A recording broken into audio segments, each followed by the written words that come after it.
bring it back, bring it back, bring it back.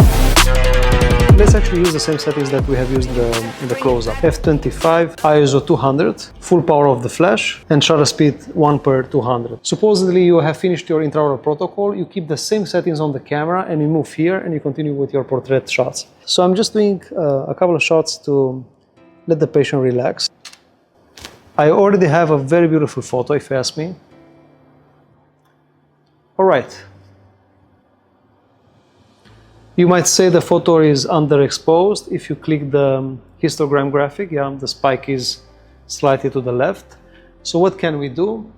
ISO is 200 already. I don't want to increase the ISO. I can open the aperture from 25 to 22. All right.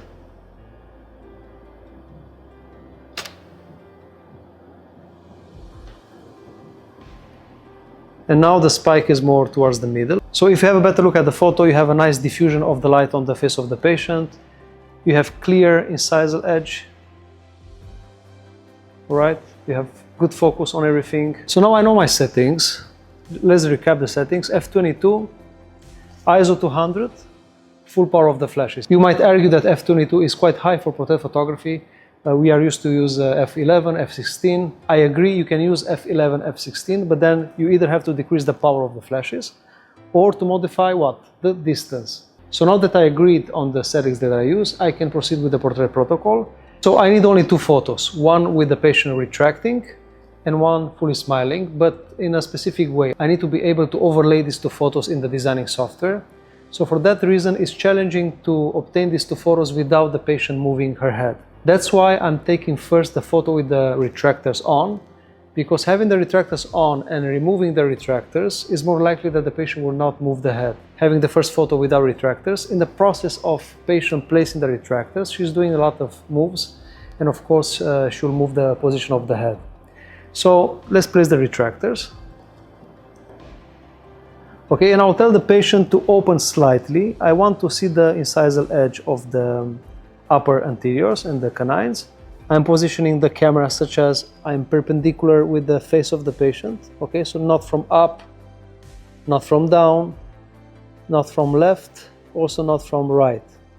Perfectly perpendicular with the face of the patient. That's why it's important to keep the camera like this and look in the viewfinder instead of looking in the screen. Chin up a little bit. All right, so I position the camera such as I have the same composition, like 3-4 centimeters above her hairline. I think you closed, just open slightly. And then I take the first shot, okay? Okay, see what's happening? Because I looked at the camera, the patient relaxed. So this is something that I've done on purpose to show you that basically, you know your settings, you don't have to check your photo. It's our natural reflex to check after we take a photo. Every time we take a photo, we look at the screen to check if it's good. But you know it's good because we have tested already.